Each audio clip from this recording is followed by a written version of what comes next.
अस्सलाम नाज़रीन, मैं हूं असद अली तूर अपने प्रोग्राम असद तूर अनसेंसर्ड में।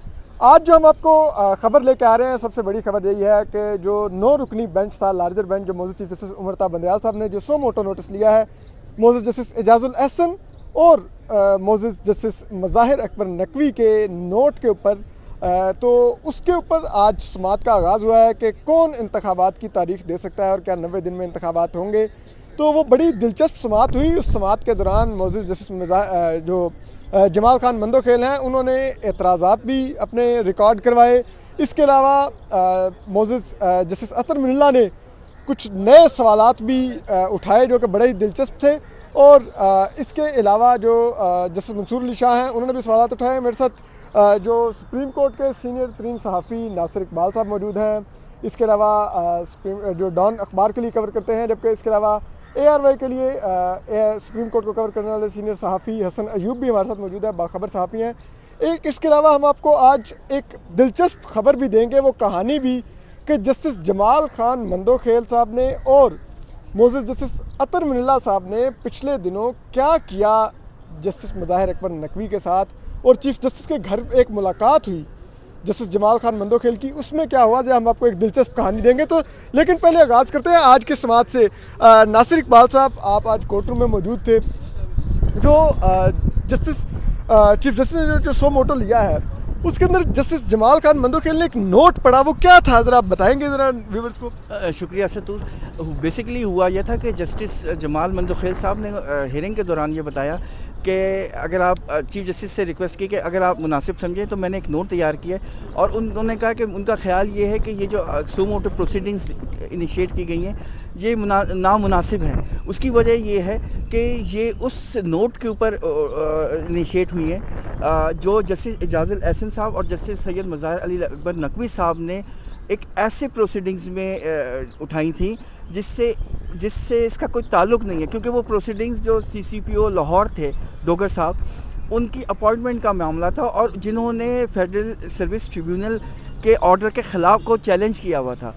उस हियरिंग के दौरान आपने चीफ इलेक्शन कमिश्नर साहब को बुलाया और उससे 90 दिन के मामले के बारे में बात की।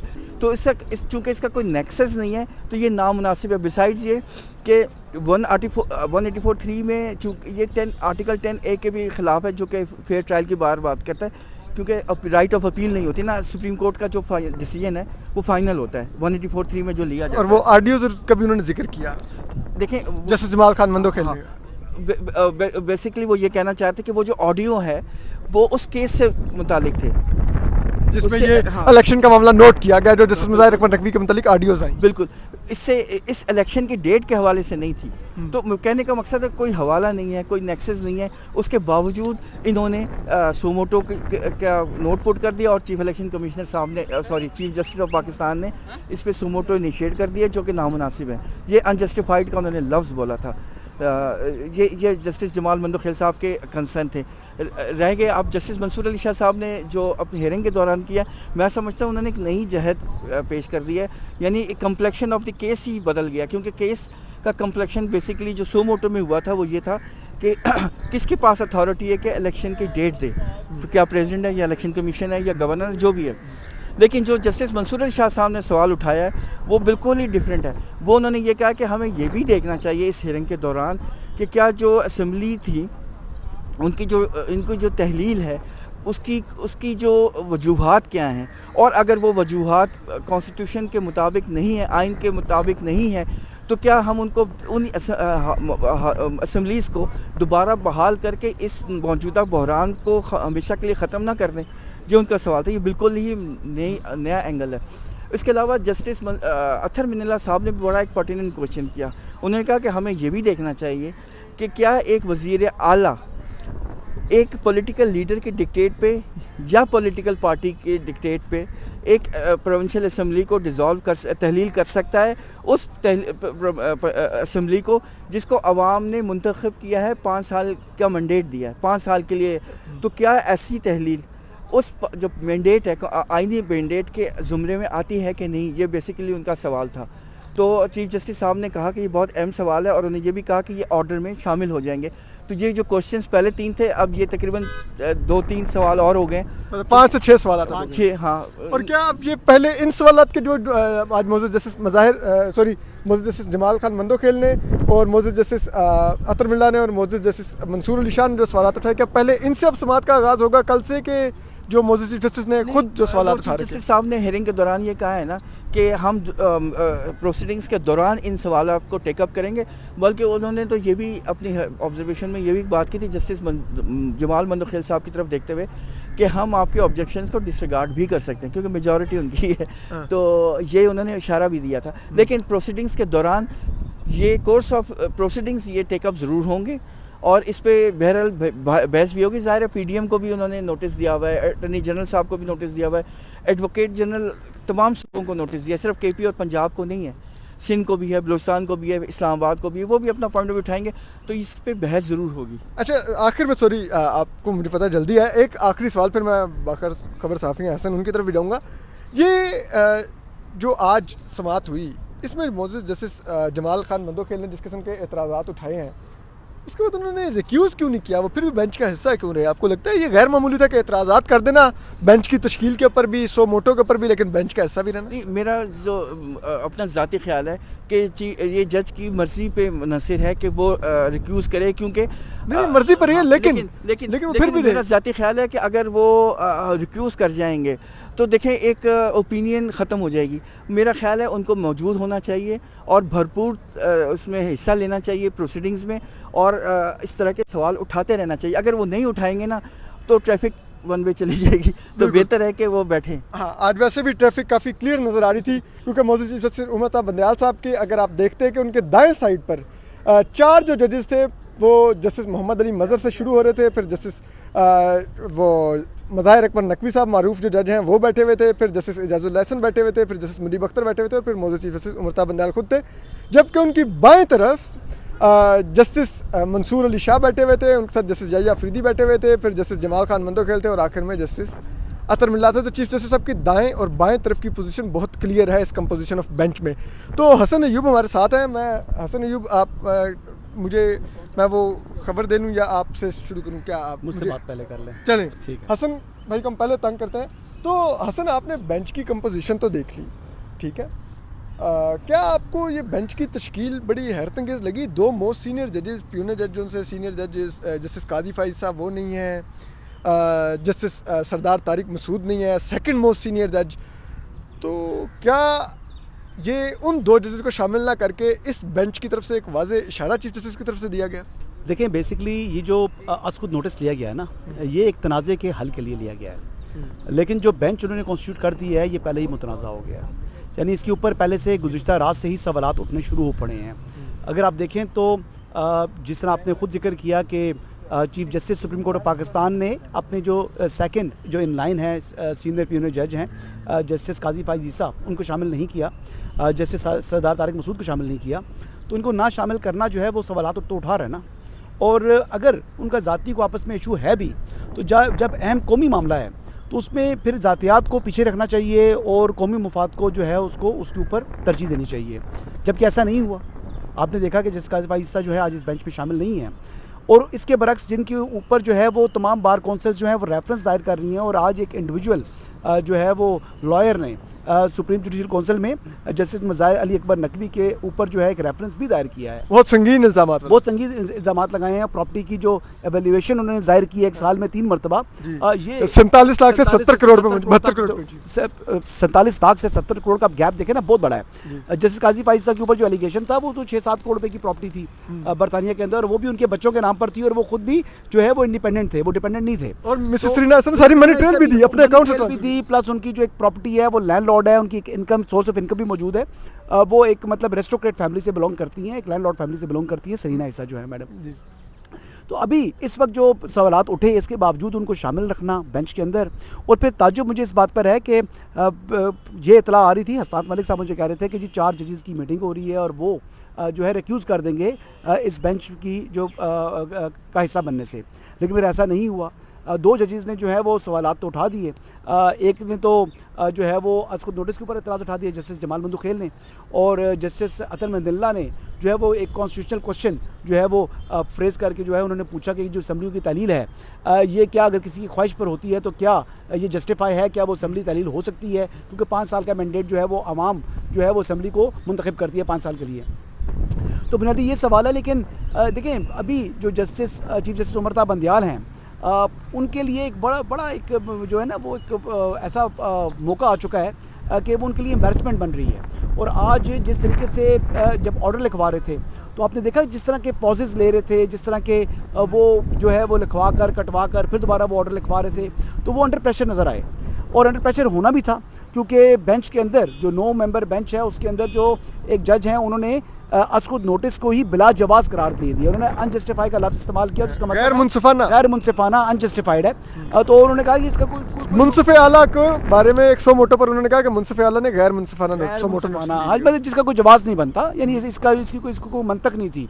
और उसके हवाले से उन्होंने उसका बैकग्राउंड भी बताया कि जी केस है वो डोगर साहब का केस था CCP और लाहौर के हवाले से, और उसमें इलेक्शन कमीशन के नुमाइंदे को जो है चीफ इलेक्शन कमीशन को जो है उन्होंने वो समन किया। समन करने के बाद फिर उनसे 90 दिन में इंतखाबात से मुतालिक सवाल कर। लेकिन एक बात को 90 डेज़ का जो टाइम है वो तो एग्जॉस्ट हो चुका है। अगर आज भी सुप्रीम कोर्ट डिसाइड कर ले तो ये 90 दिनों में अगर इलेक्शन हो गए, जो 90 डेज़ का जो टाइम है जिस पर अब अदालत कह रही है कि हम जो है वो वक्त जो है वो ज़ाया नहीं कर सकते, तो मैं जर्नलिज्म छोड़ दूंगा। असम्बली की तालील और 90 दिन की अगर अंदर इलेक्शन हो जाते हैं, 90 डेज़ की जो ब्रैकेट उसके अंदर हो जाएगा, तो मैं जर्नलिज्म छोड़ दूंगा। मैं ये बता रहा हूँ। हसन ने बहुत बड़ी बात की है, लेकिन हसन आप क्योंकि बहुत बाखबर है, पॉसिबल नहीं है, पॉसिबल नहीं है। अगर आज भी अनाउंस कर दें, आज भी अगर डेट दे दें, तो देखिए आपको लॉजिस्टिक सपोर्ट चाहिए होती है, आपने फंड्स इकट्ठे करने होते हैं, फिर पोलिंग स्कीम आपने तय करनी होती है, अमले को आपने भेजना होता है। हाई कोर्ट ने कहा था कि नेक्स्ट डे जो है वो लोकल बॉडीज इलेक्शन में पोलिंग कराएं, फिर हुई पोलिंग। वो भी कॉन्स्टिट्यूशनल कोर्ट है ना, कॉन्स्टिट्यूशनल कोर्ट है ना इस्लामाबाद कोर्ट। जैसे ये मुकद्दस इदारा है अदलिया का, इस तरह इस्लामाबाद हाई कोर्ट भी मुकद्दस इदारा है। लेकिन फिर क्या इंतखाबात के हवाले से पोलिंग हुई उस दिन? अभी तक नहीं हुई। अभी तक नहीं हुई, तो कितने दिन गुजर चुके हैं। तो मैं वो नहीं कह रहा कि इलेक्शन होने नहीं है, ये इलेक्शन नहीं होने चाहिए, इलेक्शन जरूर होने चाहिए, लेकिन हेस्ट में, उजलत में, जल्दी का काम शैतान का है। या तो आप पहले से ही डेट्स आ जाती, गवर्नर्स ले आते। अब इतना डिले हो चुका है कि 90 डेज़ के अंदर इम्पॉसिबल है कि इलेक्शन हो जाए, नहीं होंगे। और वैसे भी इलेक्शन कमीशन एक आईनी तौर पर खुद मुख्तार इदारा है, सुप्रीम कोर्ट की तरह ही। तो फिर क्या ये सुप्रीम कोर्ट उसकी स्पेस इंक्रोच करके उसको ये ऑर्डर दे सकती है कि आप ये करें, ये करें? ठीक है, तो ये भी देखने वाला होगा। लेकिन हसन एक चीज़ और भी बताइएगा, आप पिछले कुछ दिनों से ट्विटर पर कुछ चीज़ें कह रहे हैं कि कुछ बड़ा होने वाला है, बहुत बड़ा धमाका कह रहा हूँ मैं इसको, बड़ा धमाका आप कह रहे हैं। क्या वो धमाका ये जो आपके बैकग्राउंड में मौजूद इमारत है उसमें किसी एक शख्स के लिए होगा कि ज़ायद हैं, एक से ज़्यादा है? और भाई ये हम वो बम धमाके की बात नहीं कर रहे, हम कर रहे हैं कि जो एक जैसे कहते हैं ना कुछ सियासी स्कैंडल और सब कुछ ज़लज़ला होगा, जिसके जो झटके होंगे, जो तुर्की में और सीरिया में ज़लज़ला आया है उससे बड़े झटके होंगे। हाँ जी, आप ये खबर दे रहे हैं जी, उससे लरस जाएगा, उससे पूरा पाकिस्तान को सियासी ढांचा है ना, ये लरस जाएगा। और बिल्कुल सियासी के अदालती भी, अदालती तो होगा ही ना, अदालती है, अदालती के साथ फिर सियासी ढांचा जो है वो लरस जाएगा। देखिए अब आप देखें जो कॉन्स्टिट्यूशन के अंदर रोल है ना, एग्जीक्यूटिव का अपना रोल है, जुडिशरी का अपना रोल है, इलेक्शन कमीशन का अपना रोल है। अब जो इलेक्शन कमीशन है वो भी एग्जीक्यूटिव के रोल के अंदर आता है, कैबिनेट और गवर्नमेंट भी एग्जीक्यूटिव के रोल के अंदर आती है, ब्यूरोक्रेसी भी एग्जीक्यूटिव के रोल के अंदर आती है।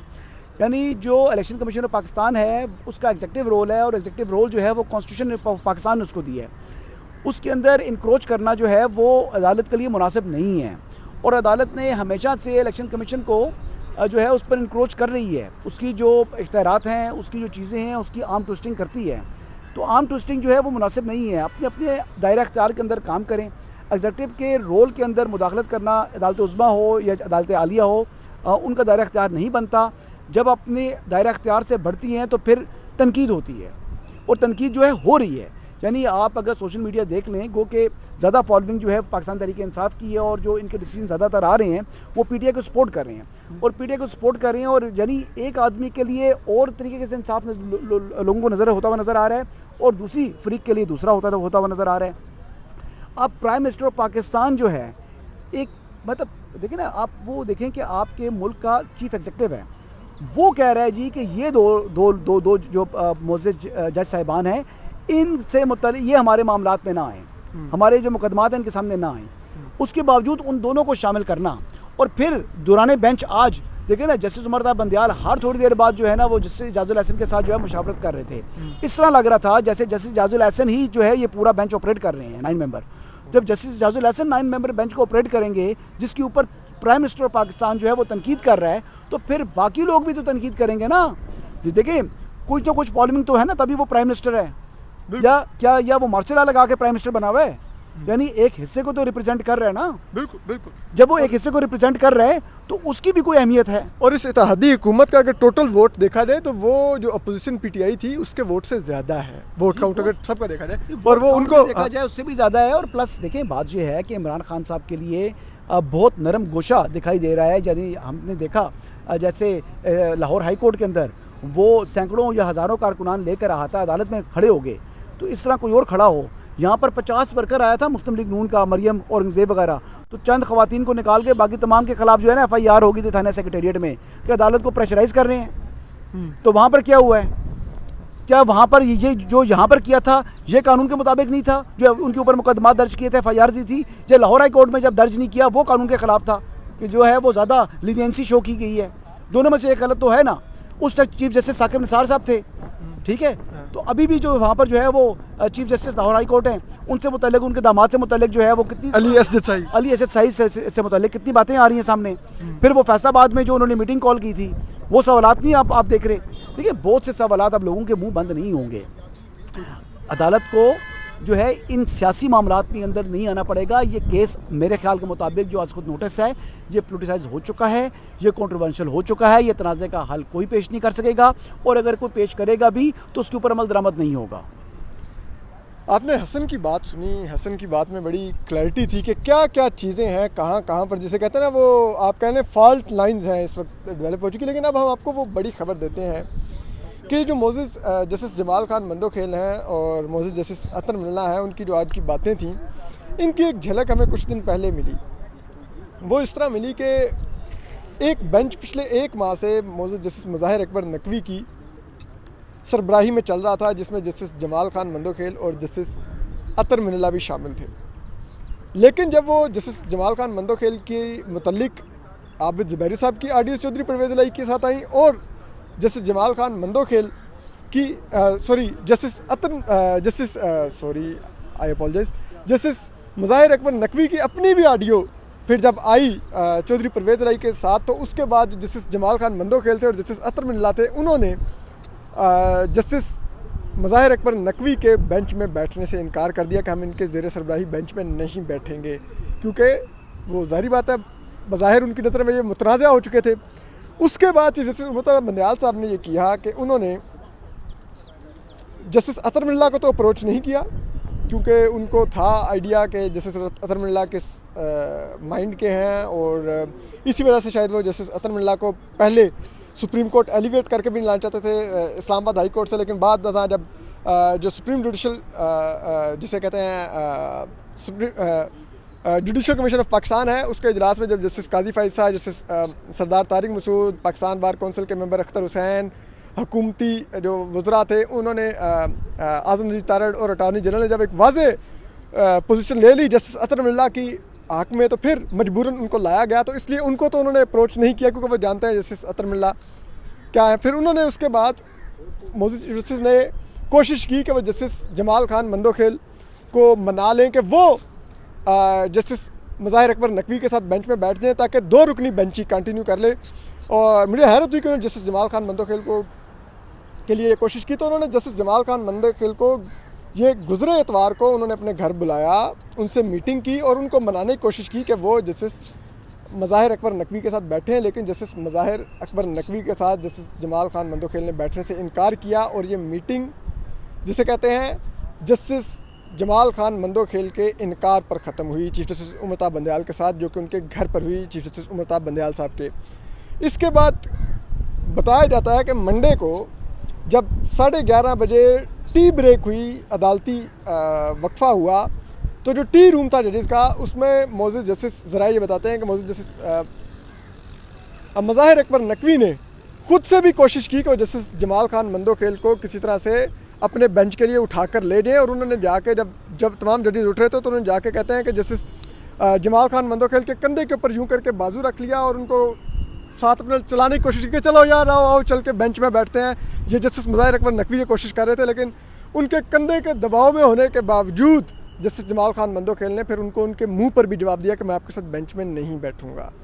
तो इस तरह फिर वो बेंच नहीं कॉन्स्टिट्यूट उसका और उसने समाअत नहीं कर सके।